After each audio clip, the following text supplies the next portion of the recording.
How to transfer items between account in Roblox. Welcome to Let Me Help and let's get right into this tutorial.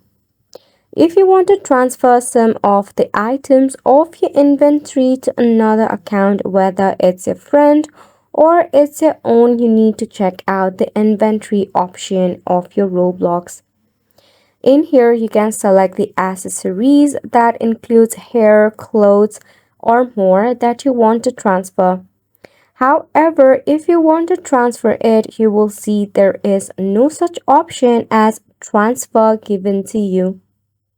So let's check out the help and support of Roblox to find out if we can transfer items to another account.